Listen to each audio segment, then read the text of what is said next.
What's going on, boys? Today we are going to talk a bit about being a man in a world in which the ever exasperating, confusing, useless manosphere exists. We'll also talk a bit about the aspirational self. And although it should go without saying, much of this will apply to women, except in the cases in which it doesn't, and I'll leave it to you to work out which parts those are. What is even being a man? Well, you'll often hear prostitution is the world's oldest profession, and I don't remember where I heard it, but recently I heard someone say, selling your capacity for violence or using your capacity for violence for gain is the world's oldest profession. I think both of those statements are correct, but while they are basic, extrapolating them out and distinguishing them helps us figure out how men got to where we are today. What are you built for, engineered for biologically, that you can use to give yourself an advantage? Women are valuable sexually. People want them, including other women. They want that power.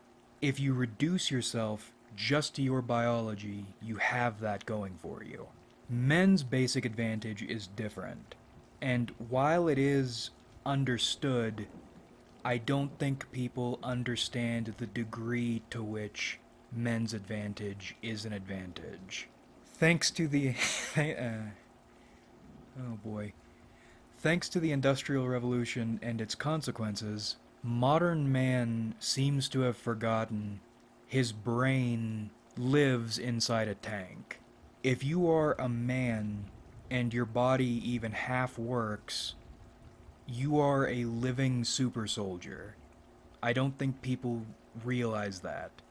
Like the insane degree to which men have evolved into forms that are built for violence.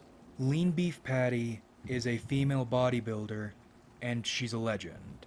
She's like a monk with her dedication to her physique. Reaching her current state has taken years of research and discipline. And as far as I know, she's done it all naturally. She's a legend. But if you're a dude and you take 1/4 of her dedication, you physically can reach where she is, if not go further, in less time. In fact, fuck 1/4 dedication. If one dude lifts casually, just 1 or 2 times per week, for 6 months, and collects all his noob gains in his noob gain phase, which is essentially muscle mass any man can collect just for showing up, he's going to get scary. And God forbid he takes it seriously. If you do take it seriously, you're going to be covered in stretch marks because your skin can't keep up with your testosterone. You fatigue slower, you recover from fatigue faster, and you even heal from wounds faster. Your bones are harder. Your biological evolutionary advantage is being built for violence. And I really can't understate this because it is often so understated for what it is, if it's even discussed at all. If you've never been full-on man punched, you don't understand how devastating a human being can be. One man punch changes your perspective forever, and it rewrites your brain forever. In some cases, physically. I remember listening to Patrice and Anthony one time discussing an instance of this guy having a run-in with a female police officer, and his daughter was freaking out, and he was trying to calm her down, and she was being cunty and threatening to him and wouldn't stop. So he turns around and, in one punch, destroys her face for the rest of her life. One punch from a man, and she's Quasimodo forever. And some dudes might be self-conscious or been beaten down and are thinking, well, I'm a short dude, I have bad genetics, I'm slight of frame, this or that. Some things to keep in mind. One, you are living in a world that wants to separate you from your advantage. A man with noob gains and a little bit of boxing and a little bit of wrestling, hyper basic stuff, is devastating. Will be devastating to anybody. That sort of evolved or God given power is threatening to the establishment. They don't want you to know what you are. And despite that, I'll bet on some level you do know what you are. Modernity, and I need to reiterate, modernism and postmodernism, which is actually just modernism. Modernism, as an artistic movement or style, tends to be opposed to modernism, which is why it's so baffling that people still talk about how shitty modern and postmodern art and works of literature are. Are you stupid? They're saying modernism is bad, but you're confused because the words are the same, even though the messages are completely different, readily apparently different. I hold the manosphere, which is such a fucking not manly name, in deepest contempt, but we'll get to them. Anyway, modernity destroyed that. World War I was the final nail in the coffin. What I mean by that is, from that point moving forward, humanity was operating, and still is operating, under the assumption technology has rendered men obsolete, and the remaining fumes or echoes of masculinity, that masculine advantage, serves only to threaten the technological, capitalistic, whatever you want to call it, shitty technocrats keeping control over people system. Which is one of the reasons I think men these days generally are not just sad or psychotic because a gigantic part of what they are has been invalidated, but is now also attacked, knocked down whenever and wherever possible, or more recently these days, misled. And it's kind of ironic and depressing looking at women's side of modernity, because their biological advantage hasn't been invalidated, it's been appropriated. They've been commercialized and grifted, mutual brainwashing. Groups of low-tier men brainwash each other into watching Sam Hyde and Andrew Tate, and groups of low-tier women brainwash each other into e-whoring. If you're a dude, do you feel satisfied with your life when you watch a man without hair encourage you to be a walking tumor? Do you feel like you are serving God well or actualizing yourself by paying some guy with bad skin to put you and other fatherless type dudes through the equivalent of a South Park sketch? This sort of shit is common, I think, because I'm not an Ann Prim. I'm not an Ann Prim. But technology and modernity have separated men from what Kaczynski called the power process. Now, the power process, as Kaczynski described it, applies both to men and to women, but I think men's looks a little different. You're aware something is missing, and nobody can or will tell you what it is. That's when the vultures come circling in. People like Sam Hyde, Andrew Tate, Jordan Peterson, Stefan Molyneux, and so on. Joe Rogan too, actually, but we'll distinguish them in a second. They feed you dumb approximations of what a man should be. And if you actually follow these tenets, you'll find you end up either nowhere or worse than when you started. And that's because these dudes are not men. They aren't manly, they're successful. And they're successful because they are selling you what you want, which is the image of what you think you should be. Arcanum is a fun game. It actually covers a lot of the stuff we're talking about right now. There's a dwarf who was raised among humans and wants to reconnect with his dwarven roots, so he buys a dwarven culture guide written by a human. You're getting a misinformed set of rules to follow. It's like someone spilled water all over a recipe written on a page and then smeared the ink. I think that's actually in part where the idea of toxic masculinity comes from.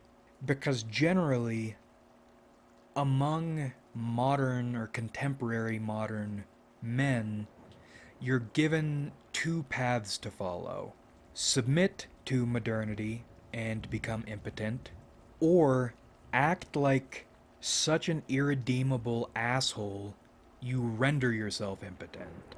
One of Machiavelli's biggest rules that doesn't seem to get around enough, to be shared enough: don't become hated. Like, you can do anything. You can hire foreign mercenaries if you want to, but for the love of God, don't become hated. And as a modern man, culture, the two options you're provided are either roll over onto your belly and give up, or make yourself such an irredeemable asshole you've shot yourself, basically. That's not fishy to you. You think that isn't contributing to why men feel so powerless and depressed and suicidal? The modern man is looking for a father figure who will raise him into what he knows on some level he is. What he doesn't realize is that thing no longer is, or at least it isn't in the way it was. That's how these grifters make so much money, and that doesn't excuse the fact modern man, especially young dudes, never seem to fucking learn after being grifted by every single father figure on the block, you parasocial dumb people. You're equipped to shoot at a target, but you don't know where that target is. And you don't know where it is because, one, it's been torn down, and two, fake targets keep popping up. And you don't know how to even start looking for the real target, so you focus on the Matrix and keep telling yourself things are going to get better. And that's one of the other reasons I can't stand whatever this new mal-mutated movement is. It's called red pill shit, but they are the Matrix. They feed you bullshit to keep you pacified, and you keep eating it. Anyway, now we find ourselves in a weird spot. If man is dead, then what does it mean if men still exist?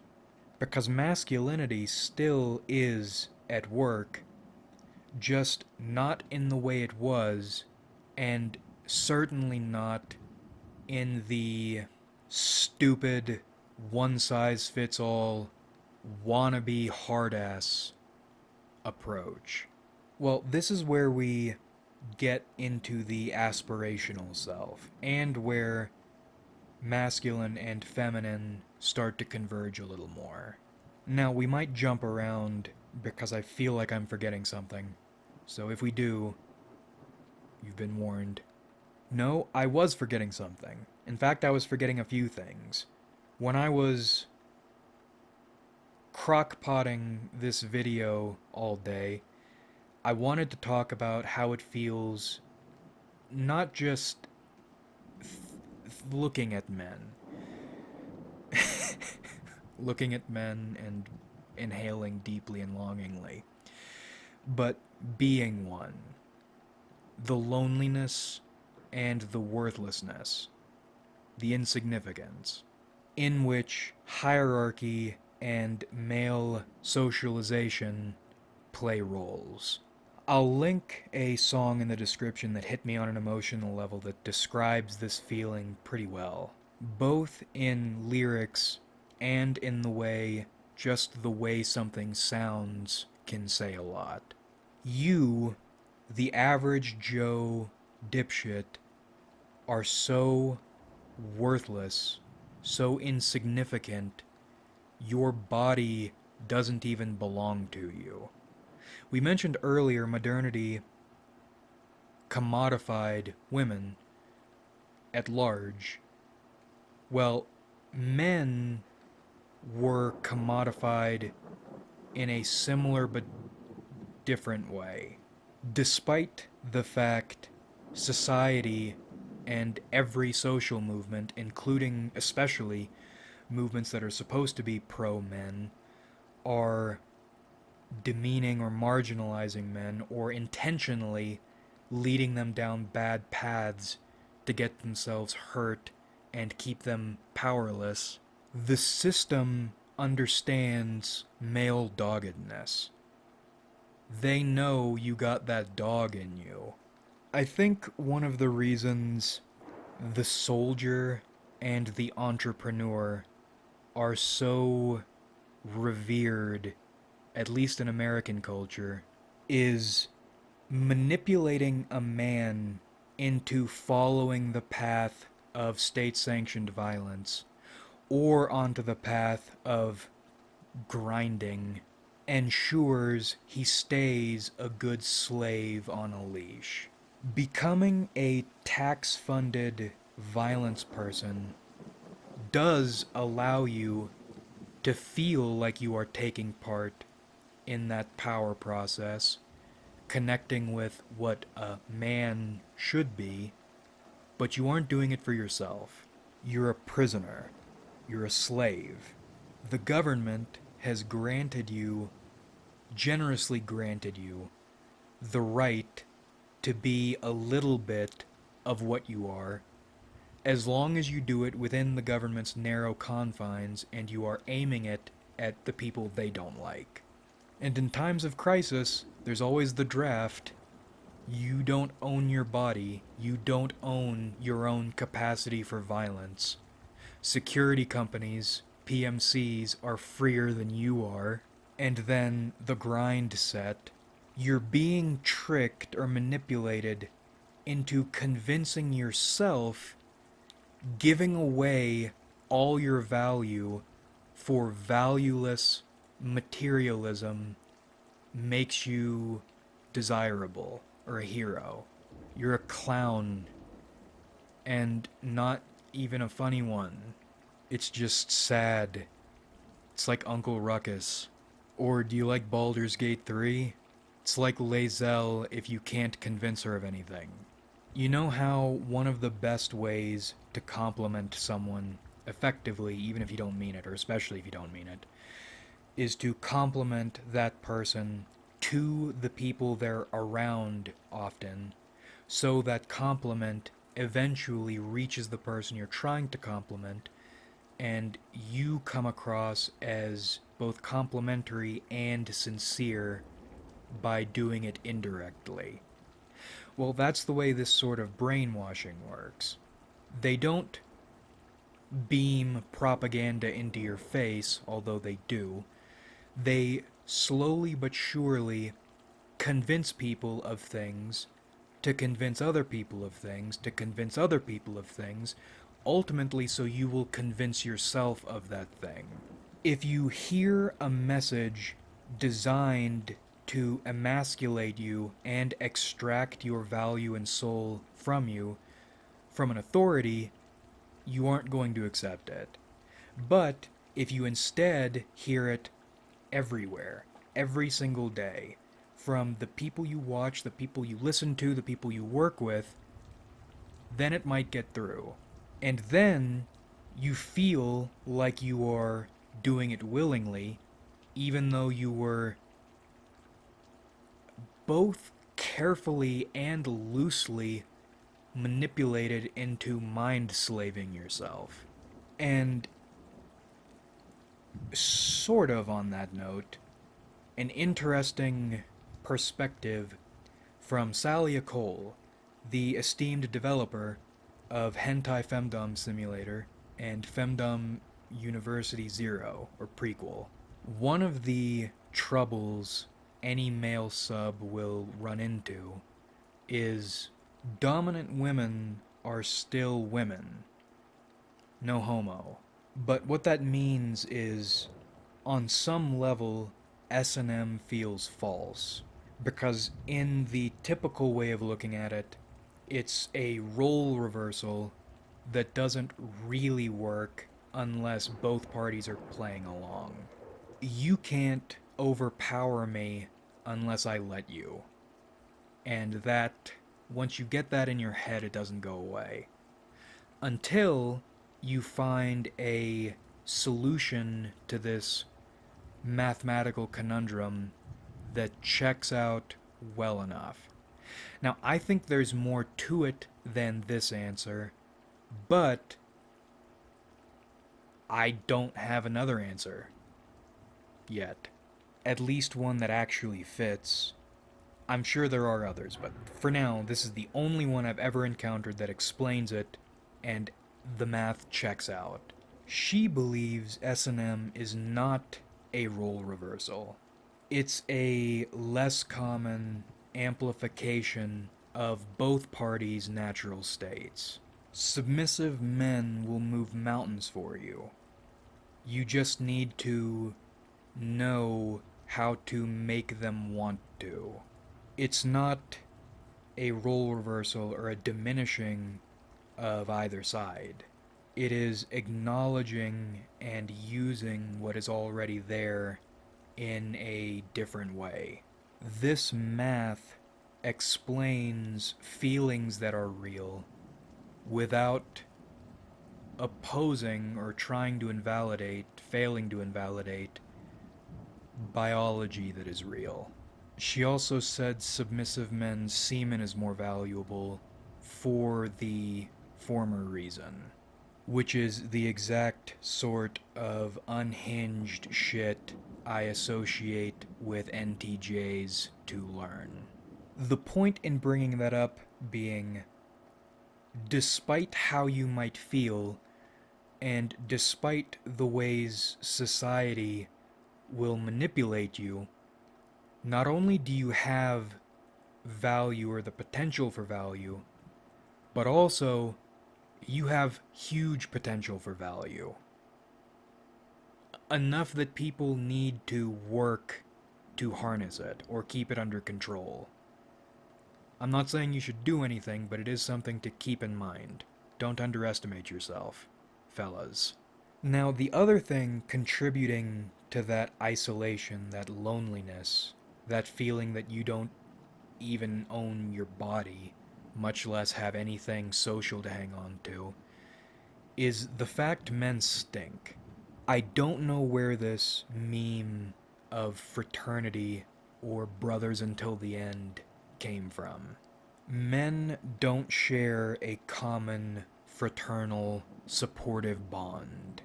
Male winners sit at the top alone because they don't want to share. Male losers congregate at the bottom, unite at the bottom, group up at the bottom to keep each other down because they don't want anyone else succeeding. I don't think most dudes even realize this is happening. Like, you befriend a bunch of losers, and of course they drag you down. So then you go out and befriend a bunch of go-getters. And you all are so accountable, and you're such go-getters, you go nowhere. How did that happen? It's because you are in a faux masculine circle jerk. You work to enslave each other in these bad memes, and you get nowhere because that idea of how things are supposed to work, one, isn't real, and two, is designed to hurt you. And then, when you try to do something different, you are the one sticking out now. You're the nail sticking out. And your boys, your best buddies, your fellas, are gonna do everything they can to hammer you back into place so you don't pull ahead of them. There's a reason it's a throne and not a couch. So, of course, after all this, you've been, from birth, deprived of part of one of the only things that keeps you in an advantageous position on the planet as a creature. You've been encouraged not to have it, you've been told it doesn't exist or was a myth, or you've been shamed for being born as what you are. Not to mention the fact you are what you are, you have no control over it. You could even be a very low level man. You still make women uncomfortable on the street at night. I mean, maybe don't be walking near a woman at night. That's a dangerous proposition to begin with. But you could be the nicest person on earth.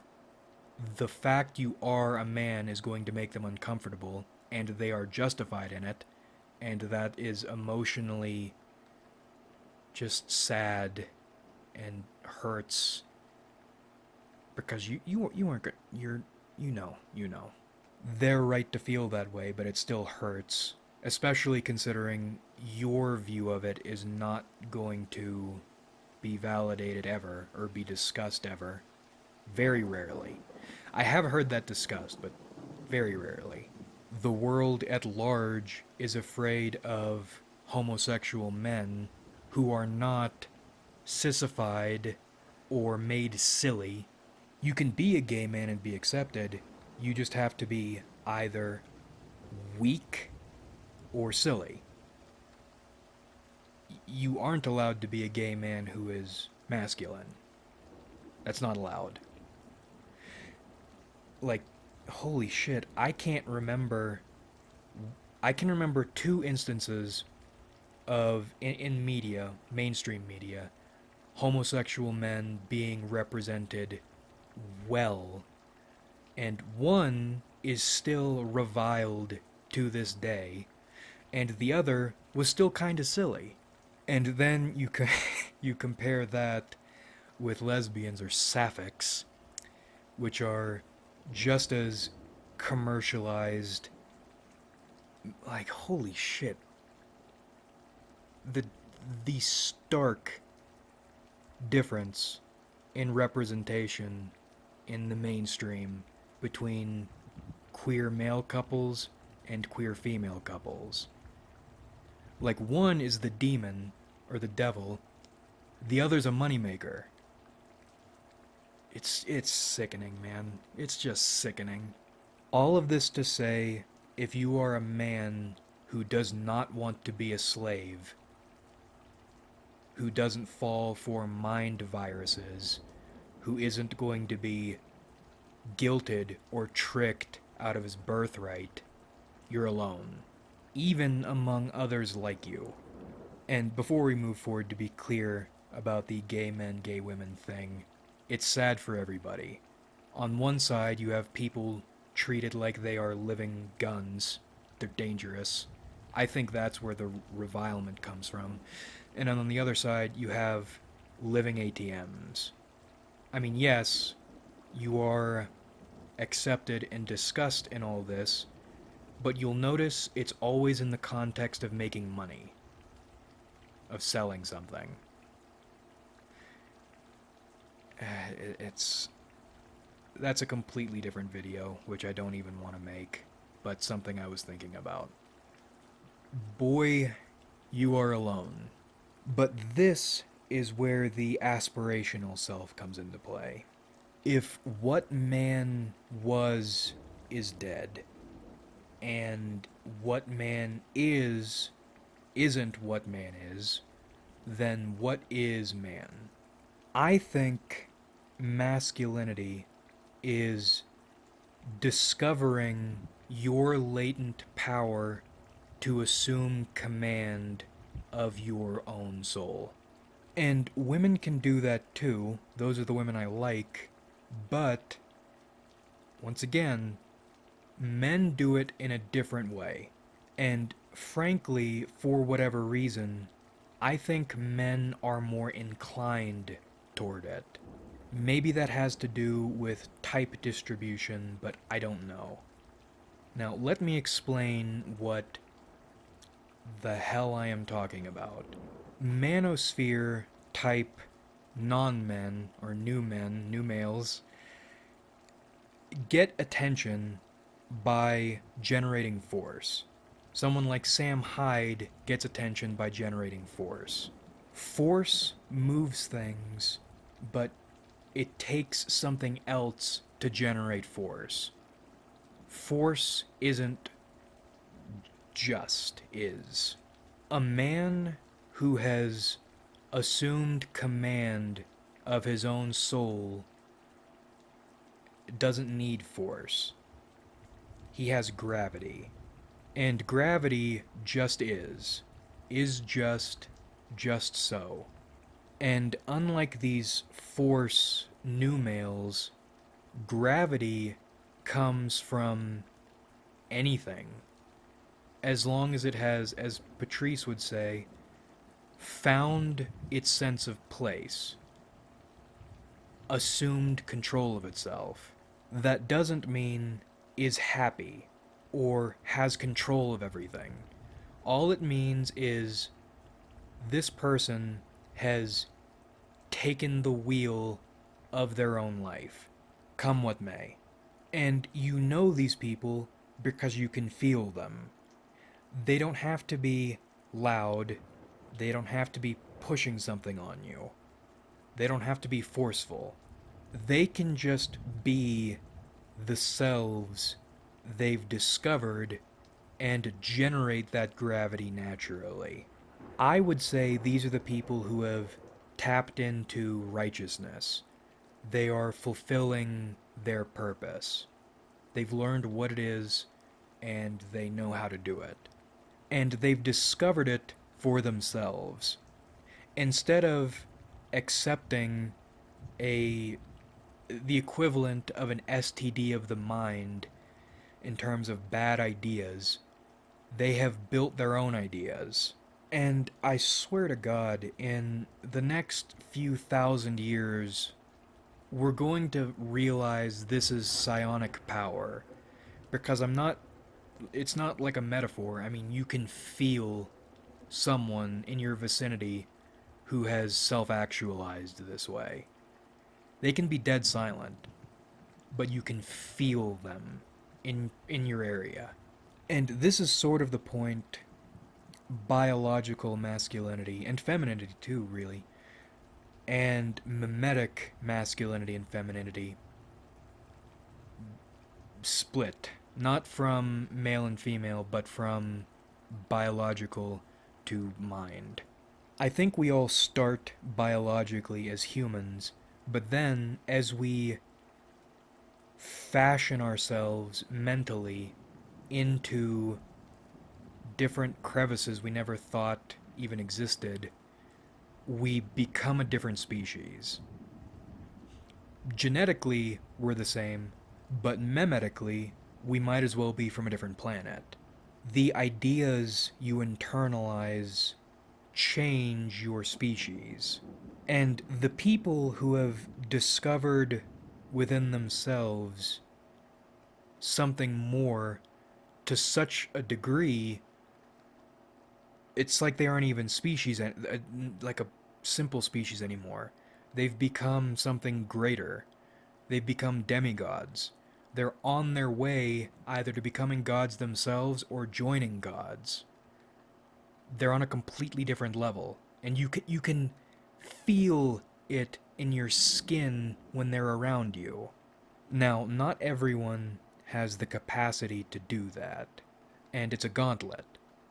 As a man, you are alone against everything and everyone on every level. You are never going to be able to get comfortable. You are never going to feel safe around other people. You are never going to find any respite or solace. Your options are either put the collar on and serve whoever put that collar on you, or tricked you into putting that collar on yourself, or you run the gauntlet and either break apart, which is going to be most men who try it, fall back to where they came from, put that collar on, or maybe one day reach that higher level. You've mastered this realm enough, you can start thinking about higher ones seriously. Or start treating this realm like your playground. That's the other thing about these hyper people. It's like they can do anything. As long as they stay in line with whatever them is, they can do anything. This shit ain't nothing to them, man. And that's what I'm saying when I say men are art. These higher level beings, again, women too, it's not like they're all uniform, like gray psionic aliens. Each of these individuals achieved that level of self-actualization by diving into their own individuality. Not one is like the other. Each individual is a universe unto themselves. And meeting a person like this is like standing in front of a masterpiece. Maybe they aren't, maybe they haven't ascended to the next realm yet, but they did it. They're him. I can't stop referencing Dracula Flow. I think modern masculinity is ultimate self-determination. I think it is getting through that gauntlet of people trying to trick you, or enslave you, or break you, or get you to break people you don't want to break, and choosing for yourself, developing the power to choose for yourself at the very end. Going from that thing, that little nothing, so insignificant it doesn't even own its body, to being one of a few masters of the universe. And again, I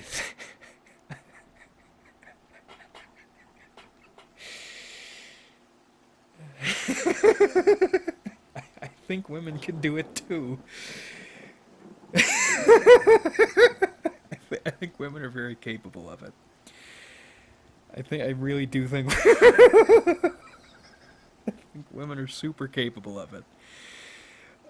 It is just men, in my experience, the numbers are going to be small on both sides, but when men pull it off, they tend to pull it off with more pizzazz. Though I will say, when women pull it off, they do pull it off very well, and I don't know why we don't see more of them, but I hope we do.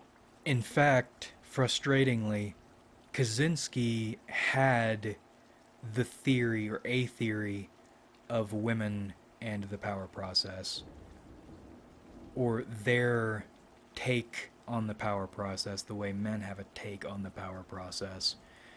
But as far as I know, he didn't write it, which is maddening because if you go through industrial society and its future a few times, you start seeing what Kaczynski was saying everywhere. It's like he jumped 100 years into the future and wrote down what he saw. He talked a good amount about men. I would like to have I would have liked I would have liked to have read what he thought about women's role in the power process. That would have been interesting.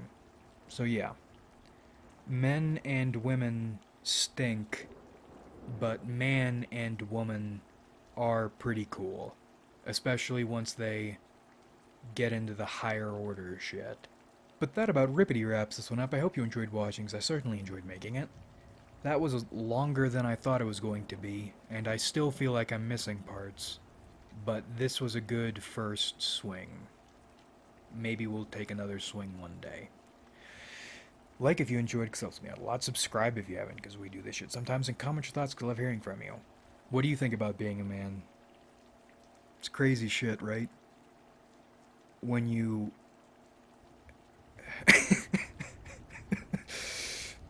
It's crazy shit when you 1,000-yard stare. Like if you enjoyed, because it helps me out a lot. Subscribe. Oh, no, we did that already. Shit. But thanks again for watching, everybody. Really, we had a lot of fun on this channel. So much fun, in fact. You can grift with it. Because grifting is a whole lot of fun. And I wanted to say also, that was one of the other things I forgot. Real heroes or role models, people you probably should be listening to, are the people who tell you to find your own way. I mean, they might discuss with you their methods of being themselves, but they stress everyone needs to find their own way, because what works for one person is not going to work for another. And they are out there. You can find them. They're just probably dead. Most likely killed by the CIA. But that's how much we have on this channel, and I look forward to doing this to you guys again in the future.